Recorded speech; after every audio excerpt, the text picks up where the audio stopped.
All right, fellas. Exciting weekend. Super Bowl 60 came and went like a thief in the night. We're already past it, which means the NFL's over. Not yet. We have this episode to talk about. Guys, this was a good one. Some people are complaining that it wasn't offensively a good game, but I don't know. Are you guys okay when there's a defensive game like this, or is it absolutely terrible, Caleb? I mean, it's hard to watch, but it was fun towards the end. I mean, Drake May getting sacked, 8 times this game? Will Campbell getting beat every snap, it seemed like. But yeah, if you're a Seattle fan, it was really fun because your defense was getting pressure every down. It looked really fun for them. But yeah, I mean, what else can you say about it? So that's a no, that the defensive games don't check your boxes. How about you, Ethan? Did they're not very memorable. Defensive games check your box at all? Yeah, I like defensive games. I think there's something so beautiful about wonderfully played defense. Yeah. The first half was not exciting at all, just all field goals essentially. But I feel like Seattle's the first champion, at least in the last few years, to have such a elite defense winning the Super Bowl. I feel like the last few years we've had the elite offenses winning. Now this is the flip side, showing that a really good defense can win you the whole thing. Yeah, 100%. And Josh, the Seattle Seahawks started strong on offense and defense. They took the early lead against New England. They deferred the coin toss, listen to me, and drove 51 yards in 7 plays. Not too bad, but it stalled on the 14-yard line, as you know, and they settled for a field goal. Honestly, have they ever given a MVP to a field goal kicker? Because I'm just saying. We can check that, but the first half trajectory was very much so leaning in Jason Meyer's favor. Yeah. After this game, or during this game, he ended the season with the most points in an entire season for any player, going above LaDainian Tomlinson in his great season. I know it's a kicker. I know kickers, generally great ones, end at the top of those stats with points. But he does it for a season, and he jumps up and makes history there. So it definitely made sense if he would have gotten it. But like y'all said, everything changed a little bit more for the Seattle offense in the second half. Yeah, and then, Tim, the first time that the Patriots had the ball, they get to about midfield, couldn't get it done. It seemed like it was drudging along with defense before the end of the quarter. Seahawks up 3-0.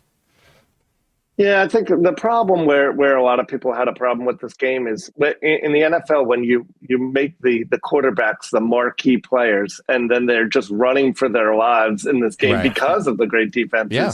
It just kind of puts a bad taste in everyone's mouth of like, oh man, we came to see Drake May. We came to see these stud quarterbacks, and what's happening here? They're both running for their lives. For the record, but before we go back to your question, no field goal kicker has ever won MVP, but I thought so. Green Bay Packers, Desmond Howard. Do you remember that name? Yep. He was a kick returner. Yep. Yeah. When Packers did beat the Patriots in the Super Bowl in the 90s. But yeah, it was a great defensive game. But yeah, Patriots, like you said, they started off. It looked like, it was just a struggle from the beginning for them. It looked like the offensive line just couldn't stop the Seattle defense basically the entire time. Yeah, and it didn't get much better into the second if you're not into offense, of course, because we move into the second quarter. Defenses continue to dominate. No touchdowns again. Seahawks extended their lead with 2 more field goals from Myers, 39-yard, 41-yard. And the Patriots offense struggled to get, I think, Tim, any traction virtually. I don't know. Drake May, you've said it all year. We talked about it last time we were on the program. Both the Buffalo Bills and the New England Patriots played nobody. And all of a sudden, they play what looks like the best defense in the world on Sunday. Yeah.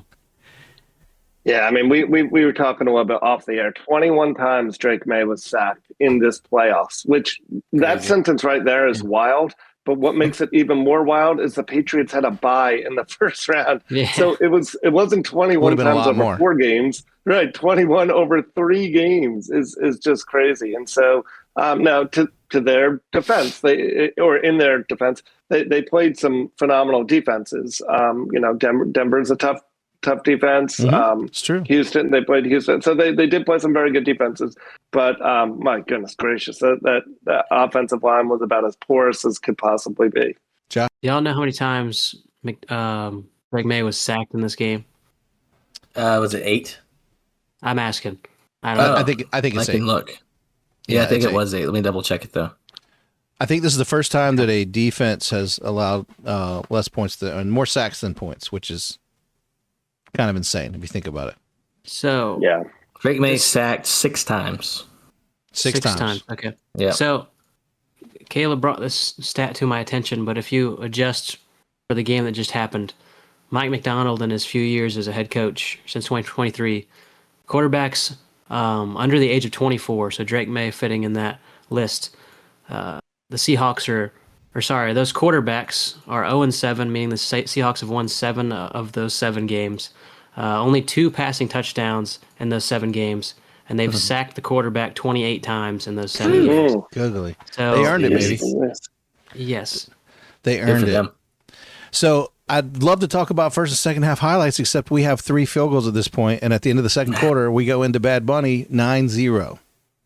So Seahawks up 9-0. All right, third quarter. Guys, we didn't get that much more. We did happen to see the Seahawks had another field goal from Myers, 4th of the game. So they're up 12-0 at this point.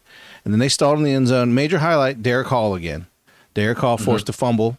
And Ethan, we know that you can't give up the football and win football games like this. And there's no doubt that the first of 2 turnovers from Drake May, had a huge impact in this game.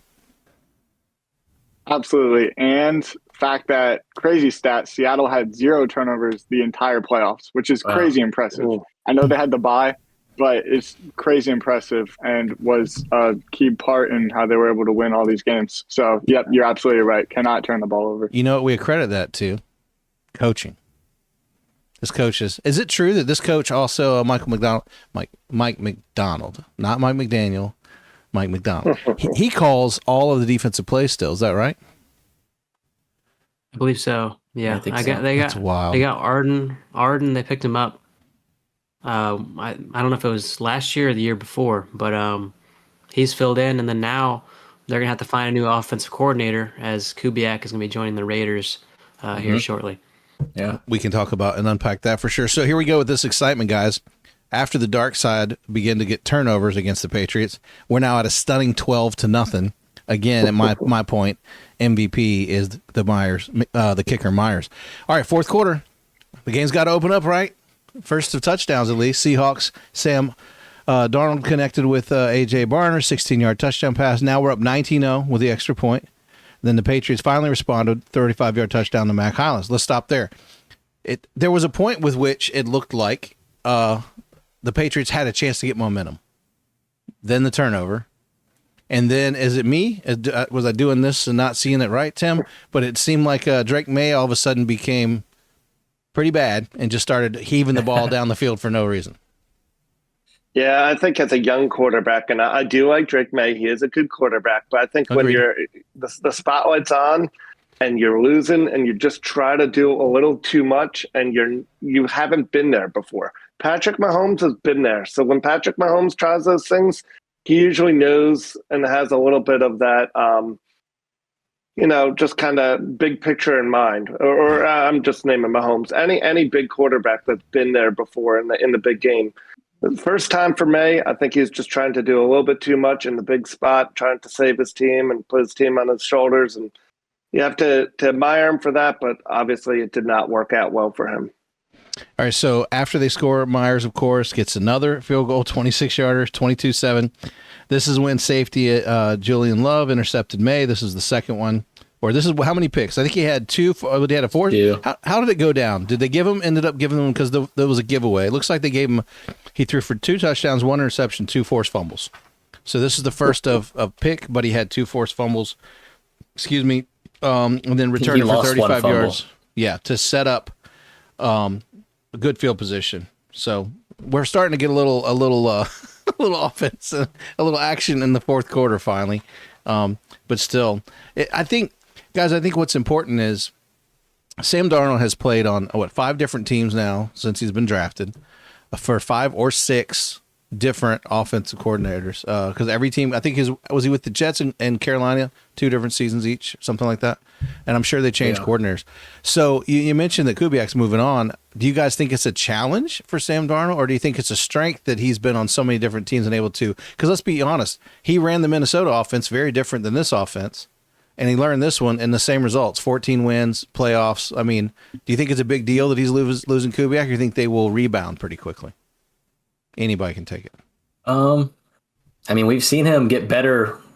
You could argue he's had better coordinators every time, but I think they'll get somebody that's up and coming, a young coordinator that will just cater to his strengths, which is picking apart defenses. He's very consistent at doing that. Not great under pressure, as we've seen in the past, like Jared Goff. These guys are some of the best quarterbacks in the league, statistically, visually, decision-making wise, but once they get pressure and they have to scramble around, kind of crumbles apart for them. So they'll figure it out. I mean, the Seahawks, they've been consistent for the last 20 years, really, outside of not having a quarterback in between Russ and then before Russ. So, yeah, I'm not worried about it. I think he'll be fine.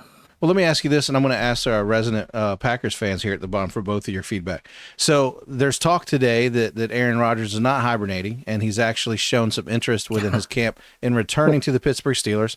That said, there's also been talks of, bringing in Aaron Jones to help shore up that running game. Now, let me ask both of you this question. Would you much rather have a guy like Aaron who's still got an amazing arm, who's going to pre-snap read the mess out of that defense, and who's going to get rid of the ball in 3 seconds because, quite frankly, he doesn't want to get hit? And do you not see the value in that versus going with some young guy like Drake May, who's a fantastic quarterback, and he's going to get better every year? But Drake May, he definitely surely looked like he was not as an experienced guy the way he was reacting to this defense. So what are your thoughts on Aaron Rodgers as a veteran coming back to the Steelers? You take it first, Ethan. All right. I'll tell you what I think's going to happen. I do think he's going to come back now that McCarthy's coaching. Mm-hmm.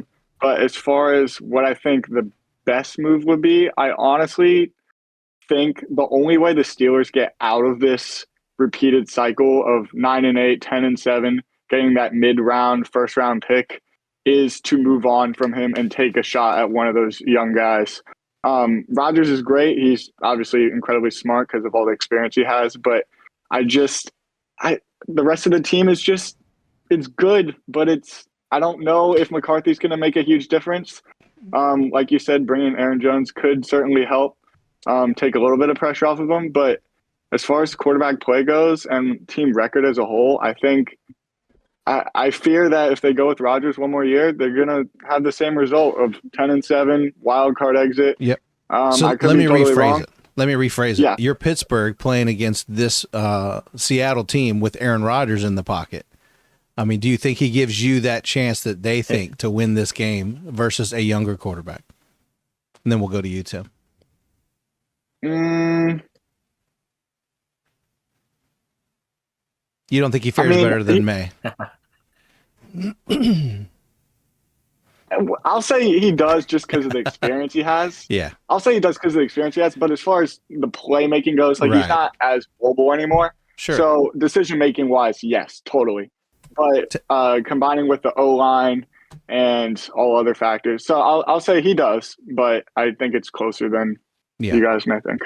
Tim, I'm going to hop in, but I'm not going to take from Tim's point. I'm just going to say he will do better because the fact that it is Seattle and he probably hates them. So that is true. that is probably also accurate. Well, my in-laws who live in Pittsburgh and listen to this podcast weekly. We talk Pittsburgh football all the time. Yeah. And they we've had that conversation before about, what Pittsburgh needs to do. But I think to answer this specifically, I think Aaron does, again, kind of going back to that, having that experience. Aaron has that experience to check down, to know to make adjustments at the line, where Drake May, he's just not there yet. Now, long term, I love so that would be my answer against Seattle specifically. Long term for Pittsburgh, I'm sure we'll get into this, but I love Aaron coming back. I love Will Howard sitting on the bench. I mean, look at what Green Bay has done for years. Yeah. They mentor these young guys, and Aaron Rodgers, despite what the media wants you to think of him being a diva or whatever, he is openly ask the players who have played with him. 99% of the players love playing with Aaron Rodgers, and they say he's a great mentor to the young players. So I think he'd be a great mentor, or he will be a great mentor to Will Howard. And I think it's another year for that quarterback to develop. So, I mean, to me, I'm fine with what Pittsburgh's doing. Yeah. Well, back to the game. Finally, Josh, you can correct me. You know I'm terrible with this. Uchenna Nwusu? Am I close? That works. Strip sacked May, returned for a 44-yard touchdown with an extra point. Now we're heating up. It's 29-7. And then Caleb finally, the Patriots add a late touchdown. You like to call it trash time. When May found Ramondre Stevenson on a short score, 2-point conversion failed. Barely. Yeah. That's true. Yeah. Yeah. And then pretty much we end with 29-13. Guys, I wish there was a lot more to talk about. I wish there were those, remember the time, I was thinking about this today, remember the time that Kurt Warner faced the Steelers and we had that long Harrison touchdown that almost got, that was a game. That's also the game we had Santonio Holmes, maybe the greatest catch of Super Bowl history. That was the ideal pass, ideal Tony toe tap. So 29-7, guys. Go ahead, Caleb. 29-13. Caleb, you had a point. Yeah, Josh talked about Myers having the all-time scoring record for a season over LT. Seattle's offense has really been very good. Obviously, JSN being the Offensive Player of the Year. But a guy who really came on right when Charbonnet got hurt is Kenneth Walker. He just beat Terrell Davis's playoff rushing record. He had 417 scrimmage yards in 3 games, which is absurd, 140 yards a game. He was the MVP, obviously.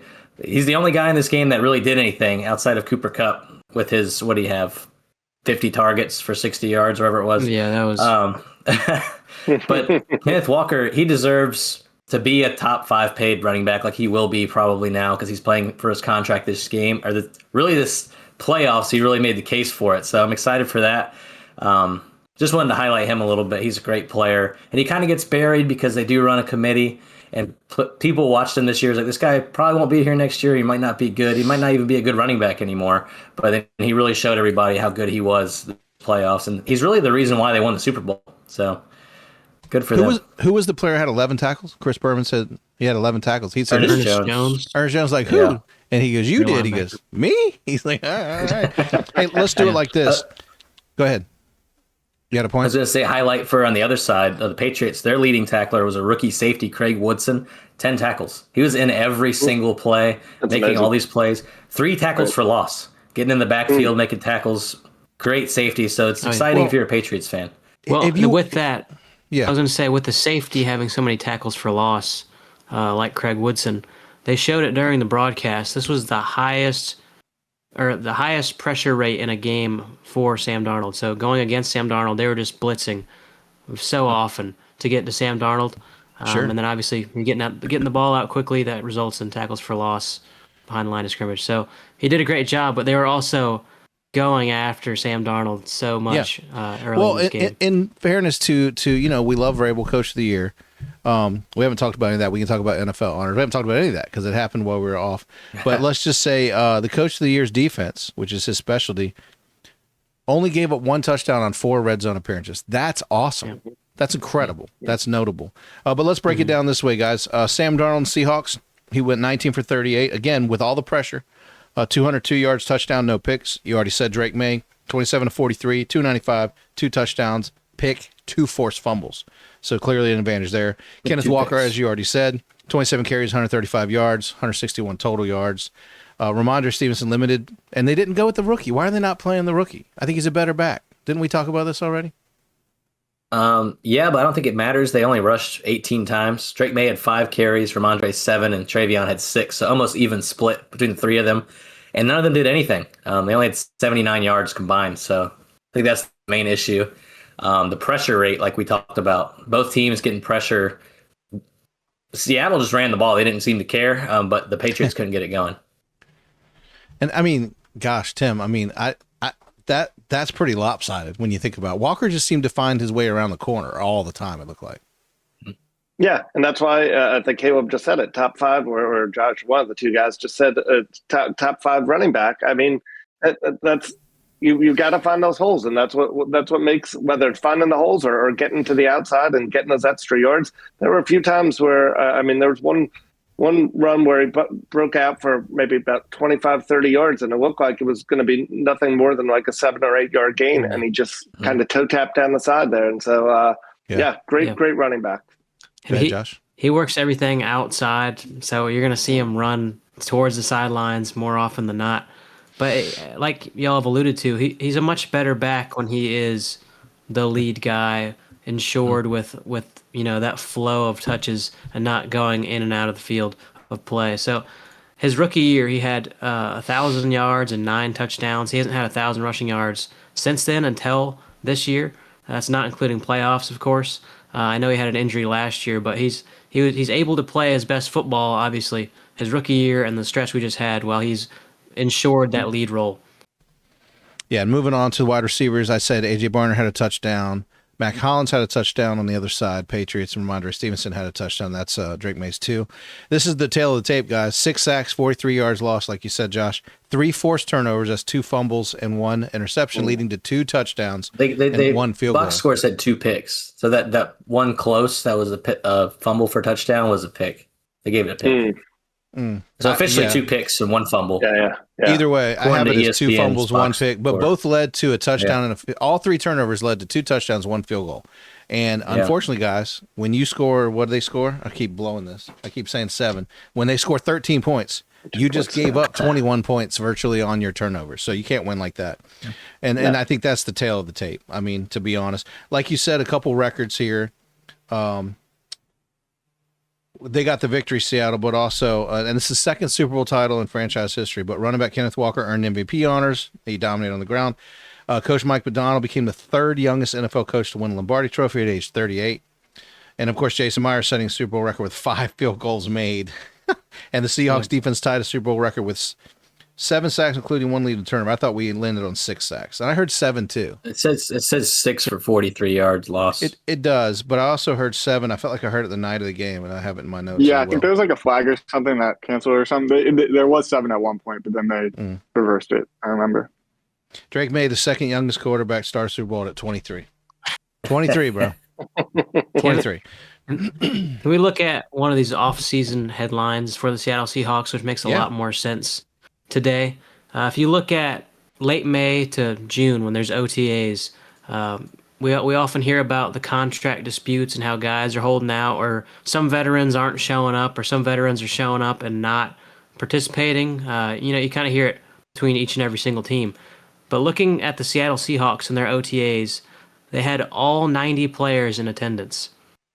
All 90 there, all 90 participating. The OTAs are completely voluntary before all the mandatory stuff closer to the season. So to have that level of commitment right there, I know they had a new quarterback. I know they had a few new pieces that needed to be there more than likely. But to have that level of commitment that early, it just shows you the volumes of this coaching staff and how this team viewed this upcoming season. Not that other teams don't view it important, but it makes sense with this team and how they've been playing. Yeah, sometimes it's those little things, I would say, that make the difference, right? Because we knew going into the season that division was going to be incredibly tight, especially the 3 teams, right? Niners, Rams, and Seahawks. And so sometimes it's those little things that wind up separating, because I don't think any of us would say, "Oh, Seattle was so much better than the Rams." Yeah. They weren't so much better, right? Like, but maybe that made the difference. I mean, those little things separate you.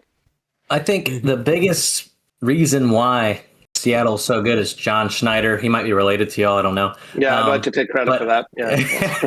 Yeah. But the moves he's made the last 2 years that he's been phenomenal, really making all the calls. I mean, they got Sam Darnold in. They got Ernest Jones in, who was a top 5 tackler in all of his years. He's been healthy. They got DeMarcus Lawrence in, who Cowboys fans joked, "Oh, he's leaving. He said he's going to win a ring here. What a dummy." And he won a ring. And they traded for Shaheed during the year. I mean, everything that he's done since taking over has been the reason why they won. So I don't think hats off to him. He's been great. I don't think anyone criticized D-Law for taking the move. I mean, he's better off in the long run. Well, but people criticize why he left. He says he's going to go win a ring, which no one thought that was going to happen. A little precocious, yeah. Go ahead, Josh. I was going to speak to some of the other moves that they happened to make. Yeah. Gray Zabel, they drafted in the first round. He was, in my opinion, their best offensive lineman. He made plenty of gaps. He's looked great the entire year. He's a plug and play, been a top level guard in my opinion. Drake Thomas, who they got off waivers, I believe, from Las Vegas, he's just been starting and been pretty good. They've just plug and played extremely well across the board. Nick Emanwari, the rookie, he's filled in and done extremely well also at nickel, which he played more safety in college, so they fit him in there, kind of replacing him with Devin Witherspoon. Devin Witherspoon playing more outside. They've just done extremely well with what they have. Rookies, waiver pickups. There hasn't been an absence of talent on this team, regardless of who's playing. It hasn't looked like there's a weak spot, regardless of who's playing. Yeah. Yeah. And I can't say they came out of left field. You know, I've been over the years always skeptical when you hire young head coaches. Then I realized that Matt LaFleur and all these guys aren't that young anymore, and they've been doing it, and they're getting it done at a high level. So I'm optimistic for these guys. I love. Hey, you know, this is a good coach. He's been solid. He's kept his nose down and grinded, and he's built a solid team. I'm sure that the front office, like you said, Schneider's done a lot for this team to get the right people coach needed. And at 38, this coach could be around a very, very long time. All right, the question will go around the table. You can chime in on whichever team you want. Just pick one. What do you think is going to happen? Tim, I'm going to quote you because you were in my living room saying this. You said, I don't see any of these teams back in the Super Bowl next year, potentially. You can start if you want, and maybe tell us why you think one of those teams won't be back in the Super Bowl next year. What do you think is going to happen, guys? Yeah, no, I've actually thought about that. I thought about it too. That to you because you know the reason my initial take was like I thought both of them had to have a lot of things go right to make it that far, especially New England this year. But then I kind of have thought about that comment since I said that on Sunday night of like, well, why not? I don't think there's a clear cut, which is what makes the NFL so fun nowadays. There isn't a clear cut winner. I do think, to be honest, out of the two, I think Seattle might have the better shot just because they are the better team. I think they showed that this weekend. I do think Patriots fans won't like this, but in some ways they kind of had an easier path this year, right? They did, for the sure. Chiefs were off. The Baltimore was off. The Bills were out. The Cincinnati.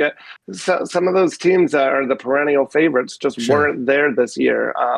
So I just think I actually made that comment more of as a compliment to the rest of the league of the parity. I think you could make a very good argument that the Rams could be in the Super Bowl next year. I think you could make a very good argument that Denver could take that next step. Sure. And probably could have been there this year, depending on off-season moves. Right, depending on off-season moves that are made. I mean, if Buffalo's able to put some receivers up there, and I don't know. I know we'll have to judge, but my point being, if San Francisco's healthy, my gosh. But my point being is this league is so fun because you can make an argument for probably 10 or 15 teams every year, and it's an educated argument that they could be the team. So it's more just statistical. I just don't know that the chances of both of them or either of them even being back next year are there. Not because they're not great, but the other teams are so good.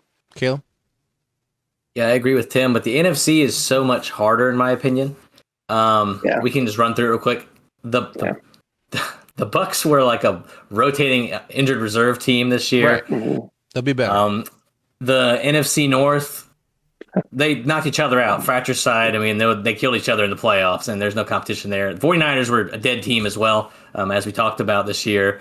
And the Rams, like Tim just said, they could be in it next year. I mean, it's that close. The NFC East was completely flat at the end of the year. There's really no competition outside of their own division, in my opinion, for Seattle at the end of the year. So, Seattle probably has the better chance of going, but it was a really easy path for both sides, I think, even though the NFC was so tough this year. But the Patriots, I don't think have a single chance at all. Zero to go back. Well, let me. I'm going to swing to you, Ethan, with this, but let me set this up for you. We said here again, famously in my living room, that this was the easiest path to get there in the AFC. But wait, let me digress. There's no guarantee that the Ravens are going to be good with this new head coach. I think it's a huge mistake personally, and Jackson's been not good, so that's not a guarantee. There's no guarantee that Burrow can stay healthy, and that coach should have been fired with the rest of them. So that's not really an issue. We don't know if Andy Reid can continue to put magic on this team and rebuild them overnight. We know their quarterback will be back at some point, but we don't know. That's not a given. And then again, who else? Josh Allen. They hired their clown offense coordinator to be their head coach. So this is not a forward movement. Here's my point. Nobody is in a better situation except for the Patriots. They should hold ground. They shouldn't lose a lot of people. Same coach, same quarterback, blah, blah, blah. And dare I say the Pittsburgh Steelers, who are going to keep their quarterback, probably get better with a coach that has a better offense. And, of course, you already mentioned Denver, Texans, and Chargers. So all that to say Jaguars. So and a healthy Colts team. So the AFC's loaded is what I'm saying. But as far as this was the best chance, I think there's still the same chance next year, personally. Yes and no. I agree with you about, they'll have Vrabel again. They'll have essentially the same team. Their schedule is going to be way harder because they finished first in the division. It's a little harder. So they're going to have tougher opponents. Yep. You're right. You can't control whether Mahomes has a bounce back year, Burrow has a bounce back year, all these other teams. You can't really control that. You just have to wait and see what happens. So you're right about that. I don't think there's any way they achieve next year. I do think this was their peak, but you could be right. I could easily see them back in the playoffs. I saw Cam Newton saying, which is Cam Newton, he says the most ludicrous things, but he said the Patriots are not in the top 8 teams in the AFC, which is wild. He said there's 8 teams in the AFC that are better than the New England Patriots. I don't think that. Do you know why he said that? Did you hear why he said that? Because Drake May had always said growing up that he wanted to be like Cam Newton, and during the Super Bowl week when they interviewed him, he said he just has to be the best version of him he can be. And Cam heard it, and Cam immediately retaliated. That's how petty Cam Newton is. But go ahead. Yeah. So all that to say, shocked if I saw them back in the Super Bowl next year. I do agree with you guys. I think Seattle has a better shot. I also agree with the fact that the NFC is more loaded. I think NFC North, NFC West, like you guys said, those are gauntlets. So I'm pretty sure the Seahawks and Rams are like tied for betting odds favorites to go to Super Bowl next year, which I agree with. But you have to wait and see what happens in the offseason. So to answer the question, neither would shock me, but I do think the Patriots more so overachieved than Seattle did this year. Josh, let me ask you this. We won't talk about the Eagles, but they're still not that far removed from a Super Bowl team. They have basically the same lineup. They'll have their next offense coordinator up. Dallas, if they're able to score more points than they allow, they're going to be back in the thick of it, I believe. Tell me where I'm wrong. And Carolina and Tampa Bay, as Caleb said, is already a wild card. So you already have the NFC West, which is a perennial powerhouse, minus the Cardinals. What do you think about the NFC next year? Yeah, the two teams that made the Super Bowl, obviously, Seahawks, New England Patriots, were both very healthy teams. I mean, what type of injuries were the Seattle Seahawks dealing with other than, I think, a month without Charles Cross, Zach Charbonnet, who got hurt in the playoffs, and JSN, who got hurt for 5 seconds in the Super Bowl, right? Yeah, it's just they were extremely healthy. The Patriots, they were extremely healthy all year as well. I know they had a stretch without Will Campbell. They're kind of in the same boat as the Seahawks. So how do I view the NFC? I think the Seahawks did extremely well, obviously winning as many games they did in that division. They had to win 14 games essentially to make the playoffs with those two other teams. But like you said, I don't think the Commanders are going to be completely out of it. And I don't think they're as good as people maybe thought they were going into this year. They obviously have a change at offensive coordinator, so we'll see how that goes. 11 coaching turnovers in Washington. Yeah, but there's guys like Jim Harbaugh who come in and immediately disrupt the NFC.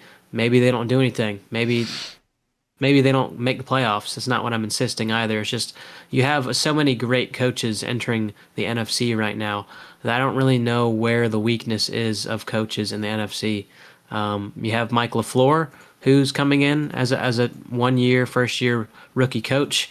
And then in the South, those guys looked all very promising. And obviously Kevin Stefanski shores up that as well. So sure. I just think it's difficult to insist that the Seahawks are going to, definitively be in that conversation because they have to overcome so much through the regular season just to make it to the playoffs. All right, let's shift gears entirely about the NFC, AFC Super Bowl champion and the respective NFC and AFC champions themselves. And let's clear up, since we've talked last, about the coaching carousel. Obviously, Clint Kubiak went as soon as they were able. He'd already interviewed, and he is now the head coach of the Raiders. We've seen some other coaching positions, like, the Chargers hired Julian Campanelli, assistant defensive line coach. Bills added a longtime coach, Bill Musgrave, as quarterback coach, along with other offensive assistants. But I think the most noteworthy, I didn't forget you, Tim, Green Bay will add Will Smart, collegiate pass rush specialist, to the defensive staff. But I think the big one here, guys, and we don't have to land on it, but Cliff Kingsbury we thought was going to be homeless for a little bit, and out of the blue, the very wily Sean McVay hires him as the Rams OC. This could be interesting. Caleb? Yeah, that's what I was going to talk about earlier. I had my finger up. I think you were looking at your phone. Yeah. I think they knew this because he stepped down after the season was over when the playoffs started, and he kind of just like, we'll wait and see. And then obviously the Mike LaFleur move, and I think that they kind of knew this was going to happen. I think this is the perfect situation for them. And this is also interesting because Cliff Kingsbury, throughout college, he coached Mahomes, he coached Mayfield, and all these other guys off and on. They could push to get a young guy in there, a prospect, or draft someone in the mid rounds and let him sit behind Stafford for a year because we know Stafford's playing still. I just like the move, everything about it. The offense is going to look great still. They're going to have a guy that can groom a quarterback in to take over for Matt Stafford whenever he's going to retire, whenever that is. So I think that's probably one of the best moves. I know he's not a head coach, but one of the best coaching moves in this offseason so far. Yeah, no, I think it's good. I think the biggest bust right now in my mind for coaches, y'all can chime in if you want. Not sure that Baltimore did themselves any good with this guy, and I'm convinced that the Browns made the wrong choice. And one, because he's already all but assured that my guy is going to start. Shedeur Sanders, the biggest bust in NFL history. Yeah, I mean, he's not really a bust because he got drafted like one Pro Bowler. Whatever. Yeah, he's Pro Bowler. Don't ever say that again. Future Hall of Famer. I have nothing personal against the guy. I'm sure he's a lot of fun to hang out with. I'm just saying, as a NFL quarterback, we've said this on this show before, he has none of the quarterback attributes that you need to start, other than charisma. He's a charismatic guy. He's likable. I like him as a human being. Yeah, I wouldn't pick him out of the 50 quarterbacks in the NFL right now. Okay. Sorry. Is it just me, Ethan? I mean, I can name 40 guys I'd start before him. 40? Okay, Cam Newton. How many quarterbacks in the? No, I'm just kidding. I mean, there's 32 starters, and I can think of at least 10 or 15 backups I'd start before him. Maybe. Is that a fair? Yeah. You'd take Tyson Bagent. Okay. You personally. You would take Davis Mills. I would take Davis Mills. Yeah. There's two backups right there. That's what I'm saying. I might take Big Throw Joe. At least that guy can wing it. But he equally stinks as much as Shedeur Sanders. He just story arc. He's just not. Anyway, let's move on. Talk about NFL aside, honors. if you want to move. I have something before that. Yeah, please. We mentioned it when Josh brought up the Commanders for a second about all the coaching changes they have. Is Jaden Daniels going to be at Baker Mayfield?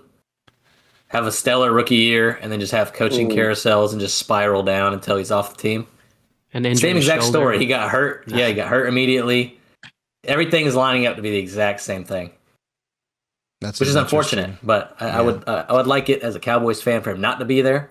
Yeah, but I think it's unfortunate, and I hate seeing this happen. It's happened too many times, I think.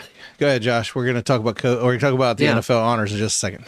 Well, we talked about coaches for a second. This has no real world value, but every coach, offense coordinator, or head coach named Mike has made it to a Super Bowl.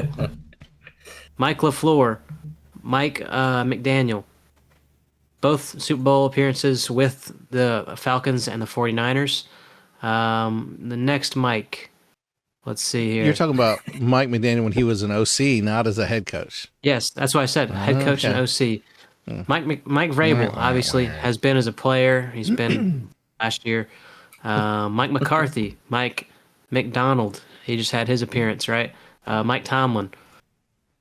I could be missing another one. They're all just so great. But apparently, you should be hiring Mikes. Yeah, if you hire a Mike, you're going to get it. You're going to at least get there. And to add one more layer onto that, the final 4 teams this year, their head coaches were either Mike or Sean. So you had Sean Payton, Sean McVay, and then the 2 Mikes. Mikes came out on top. So. Both Mikes played against each other in the Super Bowl. See what the gods of football do, bro. They just do dumb stuff like this.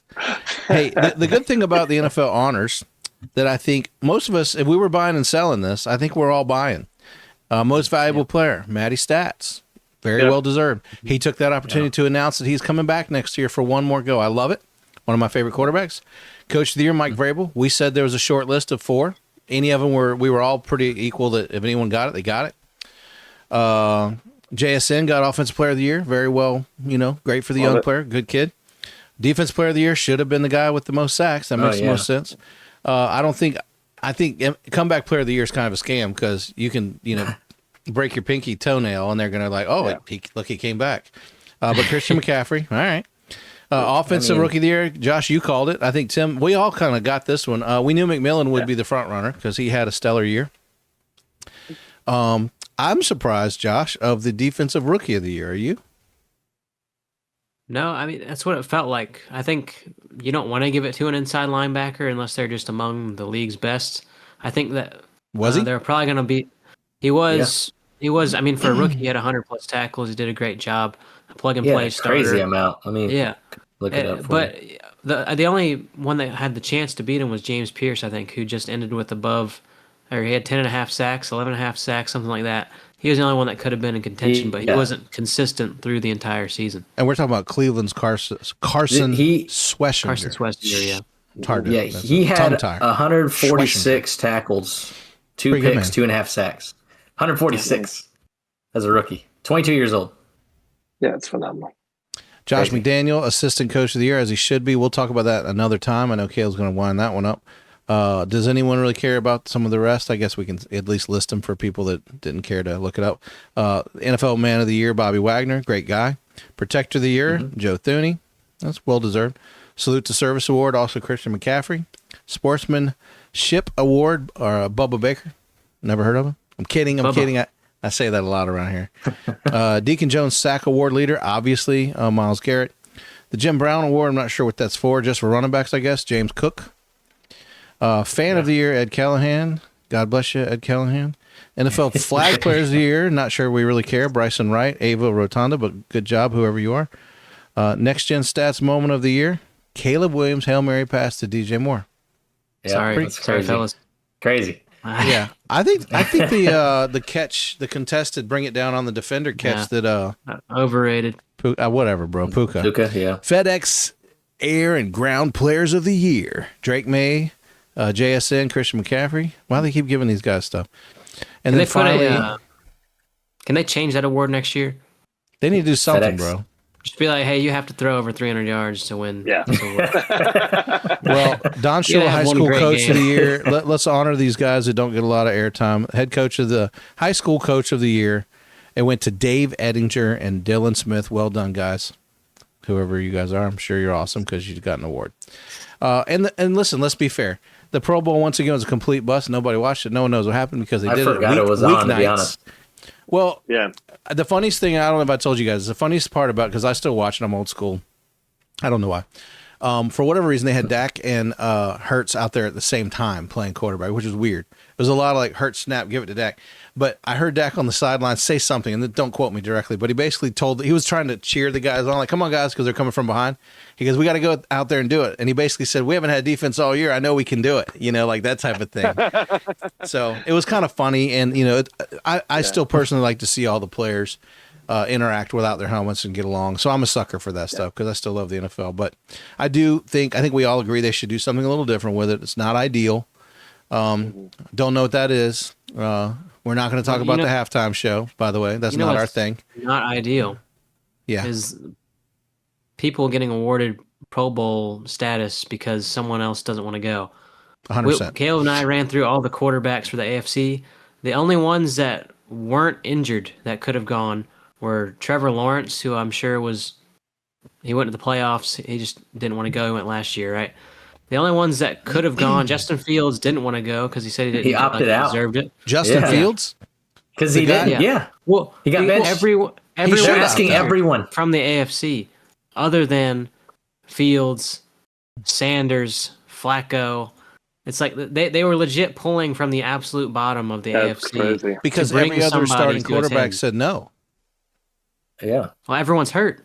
But Shador said yes. Herbert's hurt. Of course he Allen's did. hurt. Mahomes is hurt. Bo Nix got hurt. Aaron Rodgers never goes to these things. Lamar Jackson's hurt. Did Aaron get You asked? just- He had to. I'm sure. They asked I'm sure everybody. over I'm Joe sure, yeah. Flacco. I'm saying the Browns Yeah. had 2 quarterbacks go this year, Flacco and Shador. That's crazy. The elite Guys, quarterback room over Browns there. represented well. Yeah. Yeah. It's what are we doing when this is how things are going down? This should never be how things go down, you know? Nope. But I do love the Pro We Bowl. I should- don't know what they're going to do to save it. Yeah. I don't want to spend a lot of time on it. And like I said, we're not here to talk about all the other mess, so we're not getting into halftime, and I don't care anyway. I made the comment. I was at a Super Bowl and left the halftime show and didn't watch it, you know? Wouldn't stretch my legs, got out of the Georgia Dome. So I will say, I feel like these shows you can't really see if you're in the stadium because everything's like in like a 100%. environment they build in the middle. Yeah, so Yeah, but when I went in 94, I mean, he was standing on a stage in the middle like they did old school. So you could easily look down. And then, in fact, they put little flashlights we had like, at the Super Bowl, they give you some cool stuff. We had like a little seat cushion like you'd get at a high school game. You know how they have the hard seats, you get a little cushion? Yeah. But the cushion had a flap. And it was sponsored by like, I don't know, some sponsor was on the front, but it had the whole, I'll show it to you guys sometime. It's just a black seat cushion with like bluish green trim, and it has that big peach logo or whatever from the Super Bowl. And in it had some cool trading cards, an FM radio so you could pop it in and listen during the game, I guess. A flashlight, like a Duracell cheap flashlight with all the printed logo, because at halftime we were supposed to wave it around, which I wasn't in there. So I still have all that. I was just sitting in the studio. Yeah. But so, you know, you're right. I'm sure it's the same way with the weekend a couple of years ago where a dude's walking around with all the bandaged people. Yeah. That was a freaky one. But I'm sure you couldn't see anything with 1,000 people dressed just like him on the field, you know? But anyway, that's not what we're here for. We talk about football. No offense. Never care about those halftime shows, so we won't care about it now. But yeah, guys, I mean, all in all, let's be honest, 25-26 season gave us a lot to look into. The NFC, like you guys said, just the NFC West alone was worth its weight in admission. NFC East got a lot of work to do, but it looks like with bringing on a new coach in New York and with Dallas's new defense coordinator, this could get spicy next year. We already talked about the NFC South, and we know that Baker and the boys were a walk-in triage, and that the Carolina Panthers may have overachieved, or did they? And of course, Tim, your division, the North, you might as well flip a coin next year. Well, there's one coin you don't have to flip, and that's whoever team JJ McCarthy plays for. That coin won't toss. He won't be a starting quarterback next year. I'd be shocked if he is. Yeah. I really don't think he will be. Josh, what's so funny? That's not a coin to toss anymore. The joke's over, man. No, he's. They're not winning if he's starting. You said it perfect. Yeah. But you said any team, so any team that he's on. Well, and let's talk. You already said it, but you know the AFC is going to be a blast because we know maybe the strongest division next year should be the AFC West. We don't know what the Raiders are going to do. They're obviously going to take their first round pick and draft Indiana's quarterback. I think that's a fair statement. It doesn't matter. We walked through it. First overall pick quarterbacks don't win that many games. Well, but the rest of that division, playoffs, if the Chiefs can figure out how to fix it, the other two teams in that division should be better. Chargers had a bad go. Offensive line went down early. You know, Herbert broke his hand. I do think the AFC North is going to be a train wreck, y'all. I'm not sure the Ravens and Browns are going to do anything at all. Pittsburgh's going to get a chance. And then, again, who knows? Does Cincinnati go to the Super Bowl? Or, again, does Burrow get turf toe? You know? Yeah. Right? Am I wrong, Ethan? It's 50-50. You're right. You're absolutely right. Yeah, that division is it's coin, crazy baby. because we were saying 2 years ago that could be the best division in football with with the Bengals with Joe Burrow and then Lamar Jackson and Aaron Rodgers, and now it's like, what are we doing? The biggest question mark for me would be the Colts. Can they bounce back with Daniel Jones? Is Trevor Lawrence going to continue to get better? Because they had a great season. They were real close. I think that division, the Texans are great defense. Honestly, I know, Caleb, we've said this here in the house. Tim, you've heard us say it. I'm pretty sure the 5 games that CJ was out, Davis Mills was undefeated and was lights out. Mm. I think you might have a quarterback controversy there if CJ continues to struggle early on or gets hurt. Can we play the theoretical? Jaguars lose by 1 possession to the Bills. Yep. The Jags already played the Broncos this year and they beat them. So they would go and play the Broncos, right? Okay. I'm playing along. We have the opportunity of Jags, Seahawks. How's the Jags defense compare? They were to the really good. Patriots? Yeah. I think the Jags were among league leaders in turnovers, right? Yeah. I feel like every There's team the we talk about has Bears, Rams, Jags, maybe. well, every team we talk about, like Bears, they got a great defense.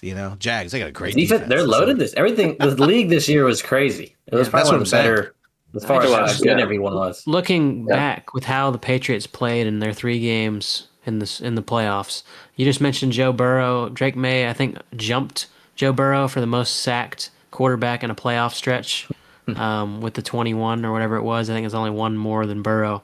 Yeah.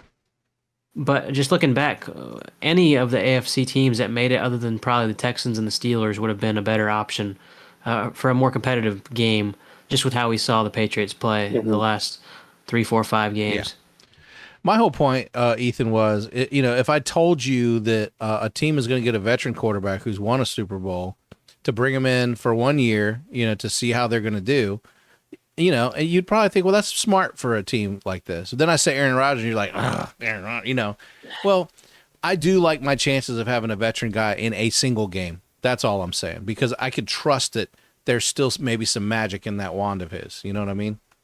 So yeah, absolutely. That said, let me close with this. Caleb, stop. Caleb, you're a Cowboys fan, so I'm going to ask you this. We have a lot of Cowboys listeners, as you know. What do you think Dallas is going to do next year? Dallas, they will be second in their division. Wow. They will be To who? The Eagles. Come on, bro. Eagles. So three-peat for them. They're not three-peat in that division. This never happened. Okay. The Giants will be probably a game away from Dallas. I think they'll be fine. They'll be 8-8, whatever that translates to with another game. I don't think they go anywhere still. I think they're held back still. No playoffs? You're not giving Cowboys fans very much hope. No, if they go, they'll be wiped. Because they're probably going to either play the Packers or the Bears or the Rams. I can mute you right now. I mean, I'm being honest. I think realistically, Dak's going to have 4,000 yards again. They're going to have, if Pickens and Lamb are healthy, they're one of the best duos in the league. Yeah, Javonte is very consistent. The O-line is above average. The defense, we still don't know. This guy, he has to prove it. On paper, they're very young. Not a lot of veterans on the team now outside of the D-line. Top 5 kicker. Special teams is good. I think that they're an above average team, but they're right on the line of being like the 10th to 12th best team in the league, I think. All right, you're not giving us any hope. I'm going to look at a crystal ball a little different than yours. Dallas, Josh and I have already talked about this. They're going to spend their draft picks on getting DBs.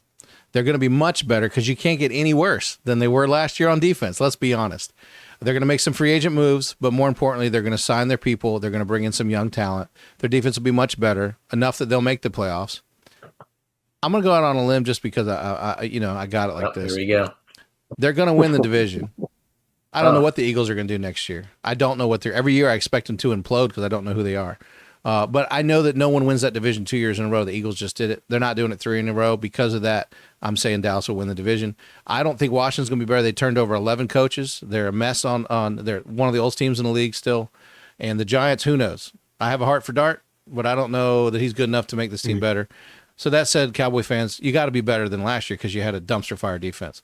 Josh, I'm going to ask you, because we have a lot of Steelers fans, look in your crystal ball, tell me what to expect. I know we're going on a limb. It's a great way to close out the season with a little hope, maybe. It's great, yep. No, unless you're Caleb. It's bleak. It's bleak. So, Pittsburgh Steelers, probably 9-8, as Ethan said. And you grow to be content with your life as a Steelers fan. It's 20 years. 20 years of getting second place to Tom Brady, and now it seems like 20 years of making the playoffs and losing. So I don't have any expectations.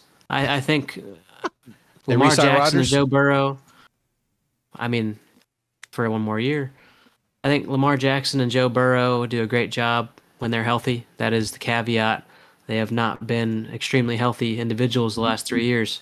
But we know that when they are, Joe Burrow last year, MVP contention, I think he got second to Josh Allen. Lamar Jackson obviously being a 2, should be 3-time MVP. And that they're in the prime of their careers. So if I'm being honest and hopeful and wishful for their legs and arms and good health, then the Bengals and the Ravens will take over the division. The Browns are still at the bottom with their quarterback situation. If you really like Shedeur Sanders, I think you would still agree that he would still be the 4th best quarterback in this division. And their team with a new head coach, granted a veteran guy, Todd Monken, they would not be the number 1 team in that division. So I think you project the Steelers as the number 3 in the division, and then they somehow end up as the number 1 in the division, and then they lose in the playoffs. So I'm used to that, and that's what I would predict. I think they're going to. There's no quarterbacks in this draft. There's one guy the Raiders are going to take him. There's nobody else you should take, in my opinion. That said, Steelers sign Aaron, let him groom your will a little bit more. Let's see what the kid's got. He's got a big arm, big guy, smart guy. They like him, And again, yes, you're putting a Band-Aid on it right now because you're getting old. All right, Tim, here's the tough part for you Schneiders. You're both Packers fans. I don't want to hear 2 summaries of Green Bay, so here's the rules.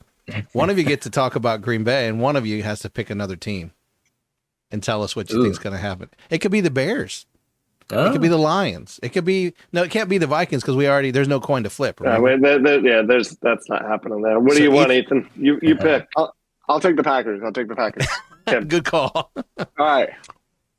Packers are the best team in the NFC North. They should have beat the Bears 3 times this past year. They should have gone 6-0 in the division. They were banged up. They had Tucker Kraft out and Micah Parsons out for half the year. I know there's going to be wide receiver changes. I know there's a new defensive coordinator in Jonathan Gannon. So there will be changes there. But realistically, as a playoff team, I just don't know if I don't know if we'll see if Love and LaFleur can win those playoff games. I think it's going to be them and Detroit fighting for the 1 spot because Detroit finished in last place in the division, so they get all those 4th place teams in their schedule. And let's be real, they underachieved this year.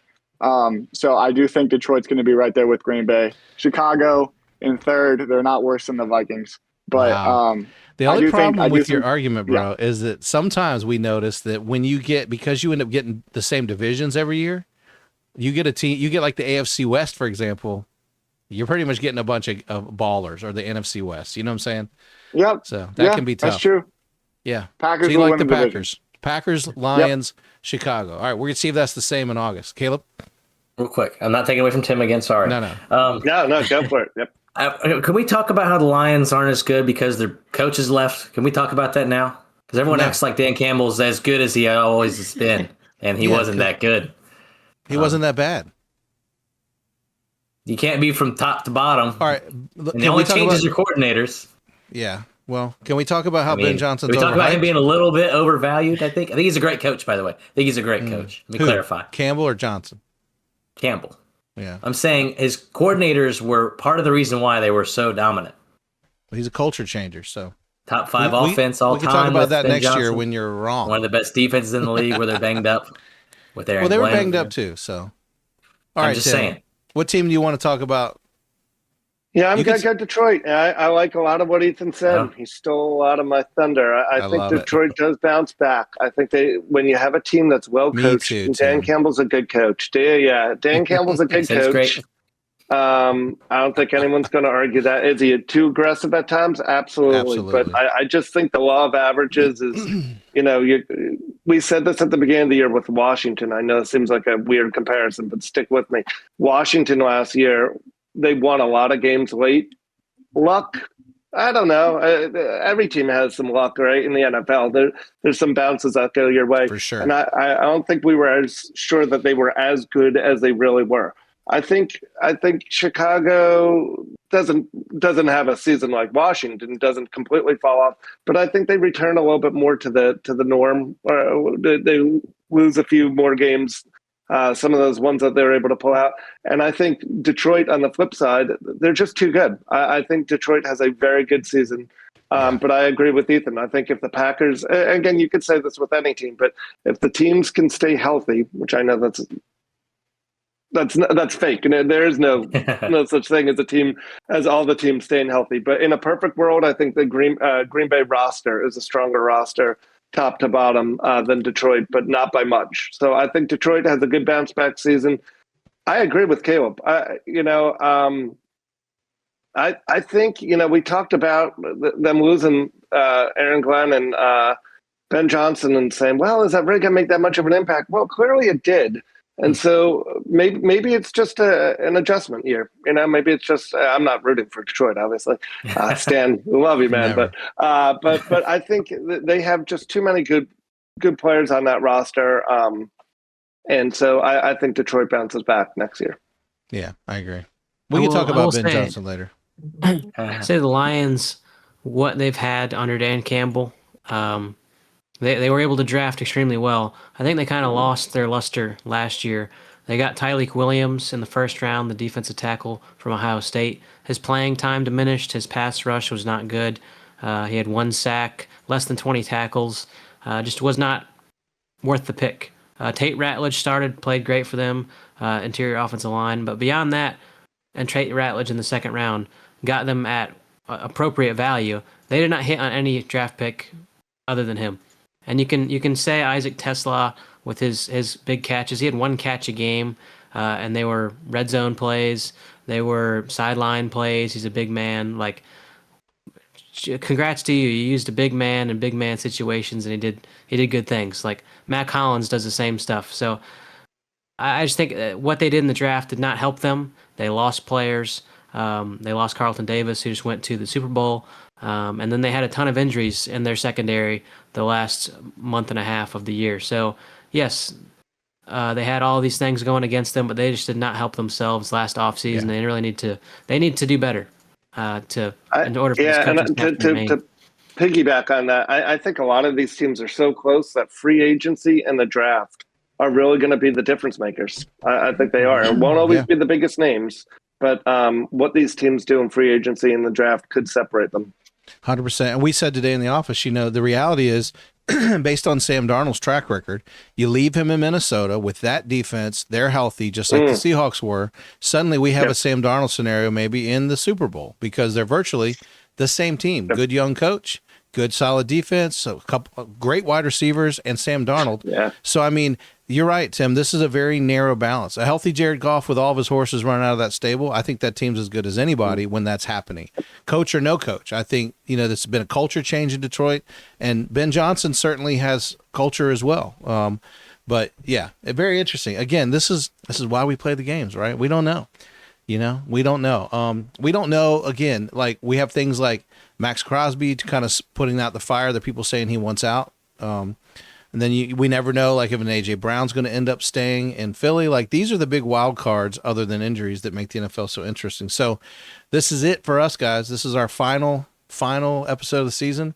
We'll hop on from time to time, talk about some big stuff. We'll probably do a Combine episode before or after, just so we can kind of get you guys ready, because I think each of you guys have some unique insight into these players as they're getting drafted. Josh, I'd love to watch the Combine and do some stuff commentating on here. It'd be a lot of fun. But we'll do something in the offseason. We won't go away. And Ethan, great having you as always. Maybe next year we'll get a chance to get you to pop in when you're free. It'd be a lot of fun. Sir. Thank you. Mm-hmm. Tim, I'm glad this year you were with us all year, not in and out. We love having you. Thanks, man. It was great. Very unpredictable season. I absolutely loved it. It made it so fun. It did. We'll bring Stan back next year. He's a busy man when he's not. We love having him on some of our best or highest looked at shows because of that guy. That's pretty wild, huh? But listen, hey, to all the listeners who keep this thing going, we appreciate you guys. As always, we appreciate the likes and the shares. It lets us know you're out there, and it lets us know that it really does matter, is really the bottom line. So anyway, that's it, guys. Another season of Guys Without Helmets. Season 5 is in the books, as I start every episode saying something's in the books. So, guys, appreciate all of you. And, hey, hopefully we got a next season for Guys Without Helmets.